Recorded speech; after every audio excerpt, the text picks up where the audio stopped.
అన్నమయ్య జిల్లాలో టీడీపీ గూండాలు బరితెగించారు. Rayachoti market committee మాజీ వైస్ చైర్మన్ విజయభాస్కర్ పై మంత్రి రాంప్రసాద్ అనుచరులు దాడికి తెగబడ్డారు. టీడీపీ గూండాలు ఇనుపరాడ్లతో దాడి చేయడంతో విజయభాస్కర్ కు తీవ్ర గాయాలయ్యాయి. తలకు చేయికి బలమైన గాయాలు, తీవ్ర రక్తస్రావంతో కుప్పకూలిపోయారు విజయభాస్కర్.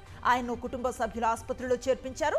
అన్నమయ్య జిల్లాతో పాటు మాజీ సీఎం వైఎస్ జగన్ పై మంత్రి రాంప్రసాద్ రెడ్డి చేసిన వ్యాఖ్యలకు కౌంటర్ ఇస్తూ మీడియా నోట్ను విడుదల చేశారు విజయభాస్కర్. దీన్ని జీర్ణించుకోలేని మంత్రి రాంప్రసాద్ రెడ్డి అనుచరులు మూకుమ్మడిగా విజయభాస్కర్ పై దాడికి దిగారు.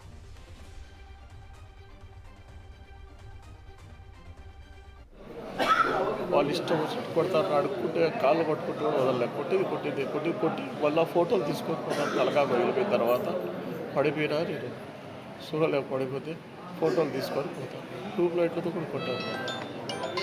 ప్రెస్ మీట్ పెట్టారని చెప్పేసి రాంప్రసాద్ రెడ్డి మీద రాంప్రసాద్ రెడ్డి మనుషులు వచ్చి వాళ్ళే కొట్టారు. ఈరోజు జిల్లా విడిపోయి ప్రెస్ మీట్ పెట్టారు. జగన్ సార్ మీద ఎమ్మెల్యే కూడా కాదు ఇట్లా అంటే దాని మీద ప్రెస్ మీట్ పెట్టారని మా మీద ప్రెస్ మీట్ పెట్టారు అని చెప్పేసి ఈ ముందు ఇంట్లో దూరి నా మీద దాడి చేసి నన్ను చంపాలని సార్ పడిపోయిన తర్వాత వదిలేసి మీరు చచ్చిపోయినాను. మంత్రి రాంప్రసాద్ అనుచరుల దాడిలో గాయపడ్డ విజయభాస్కర్ చెప్పిన స్టేట్మెంట్ అది. కంప్లీట్ డీటెయిల్స్ అందిస్తారు మా కరెస్పాండెంట్ శ్రీనివాస్. అసలు ఏం జరిగింది?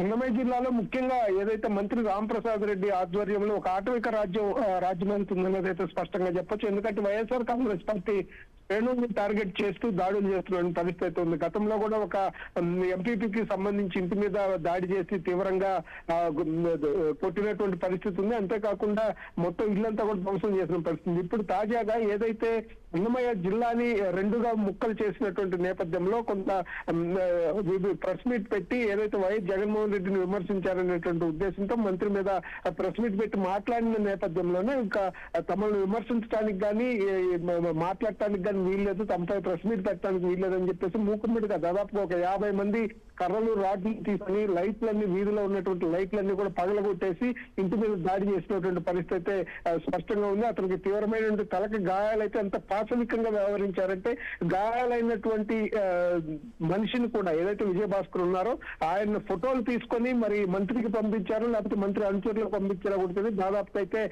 మొత్తం మీద ఫోటోలు కూడా తీసుకొని అతని మీద దాడి చేశారు. ప్రూఫ్లు కూడా తెలుగుదేశం పార్టీ వాళ్ళు ఫోటోలు తీసుకొని పోయినటువంటి పరిస్థితి అయితే ఉంది. ఇంత దారుణమైనటువంటి హుటాహుటిన సంఘటన తెలిసిన తర్వాత ఒక్కసారిగా ఫ్లాష్ లో వచ్చేసి దాడి చేసి తీవ్రంగా కొట్టి తలలు పగలగొట్టేసి అత్యాచారం చేసినటువంటి నేపథ్యం ఉంది. వైఎస్ఆర్ కాంగ్రెస్ పార్టీ శ్రేణులు సంఘటన తెలుసుకొని ఏదైతే అతన్ని ప్రభుత్వ ఆసుపత్రిలో చేర్చారు. ప్రస్తుతానికైతే పోలీసులు కూడా వచ్చి కేసు నమోదు చేయాలని చెప్పేసి డిమాండ్ చేస్తున్నటువంటి పరిస్థితి అయితే స్పష్టంగా ఉంది.